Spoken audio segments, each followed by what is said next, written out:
বিসমিল্লাহির রহমানির রহিম। নাহমাদুহু ওয়া নুসাল্লি আলা রাসূলিহিল কারীম। আমি আপনাদের সবাইকে সম্ভাষণ জানাচ্ছি। আজ সফর মাসের ১২ তারিখ ১৪৪৭ হিজরি।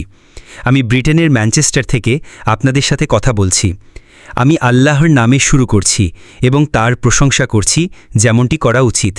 আমি তার সকল নবীদের উপর শান্তি ও আশীর্বাদ কামনা করছি, বিশেষ করে আমাদের শেষ নবী হজরত মুহাম্মদ সাল্লিল্লাহু আলাইহি ওয়াসাল্লাম এর উপর। আসসালামু আলাইকুম ওয়ারাহমাতুল্লাহি ওয়াবারাকাতুহু। এই ভিডিওটি একটি অত্যন্ত গুরুত্বপূর্ণ বক্তৃতার খবর আপনাদের কাছে পৌঁছে দেওয়ার জন্য তৈরি করা হয়েছে। ইনশাল্লাহ এই বক্তৃতাটি বার্মিংহামে অনুষ্ঠিত হবে। আমি একটি বিষয় লক্ষ্য করেছি যে আমার ইউটিউব চ্যানেলে ভিডিও এবং অন্যান্য তথ্যগুলো এমনভাবে এলোমেলো করে দেয়া হচ্ছে যা খুঁজে পাওয়া বেশ কঠিন হয়ে পড়েছে। তাই আপনাদের অনুরোধ করছি, আপনারা অনুগ্রহ করে আমার চ্যানেলে ভালোভাবে অনুসন্ধান করে তথ্যটি খুঁজে নেবেন। আমার আসন্ন বক্তৃতার বিষয়বস্তু হল প্যাক্স জুডাইকা কি এসে গেছে, এবং যদি তাই হয় তাহলে ভবিষ্যতের জন্য এর প্রভাব কী। আমি জানি মুসলিম বিশ্বের বেশিরভাগ মানুষই হয়তো বুঝতে পারবেন না আমি কি নিয়ে কথা বলছি, কিন্তু আপনারা যারা গত ২০-২৫ বছর ধরে আমার কথা শুনছেন এবং আমার বই পড়ছেন তারা আমার দৃষ্টিভঙ্গিটি বুঝতে পারবেন। আপনারা জানেন আমি দাজ্জাল সম্পর্কিত হাদিসের ব্যাখ্যায় বলেছি, যেখানে বলা হয়েছে যে তার একটি দিন হবে ১ বছরের মতো, একটি দিন ১ মাসের মতো এবং একটি দিন ১ সপ্তাহের মতো।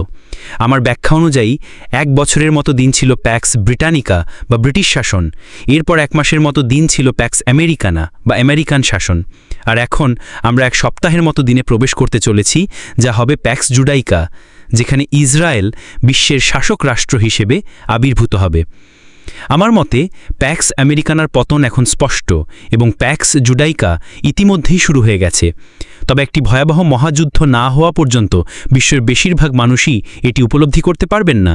সেই যুদ্ধের পরেই ইসরায়েল প্রকাশ্যে তাদের বিশ্ব শাসনের দাবি প্রতিষ্ঠা করবে। এখন প্রশ্ন হল, এই নতুন বিশ্ব ব্যবস্থার প্রভাব কি হবে? এই প্রথম এবং অন্যতম বড় প্রভাব হবে জাতিসংঘের পতন, কারণ ইসরায়েলের জন্য এর কোনো প্রয়োজন থাকবে না।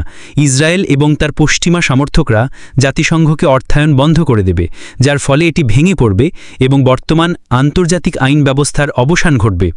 পৃথিবী তখন সম্পূর্ণভাবে ইসরায়েলের তৈরি করা নতুন বিশ্ব ব্যবস্থার অধীনে চলে যাবে। আমি আপনাদের সবাইকে ২৮শে আগস্ট বার্মিংহামের সেই বক্তৃতায় আমন্ত্রণ জানাচ্ছি।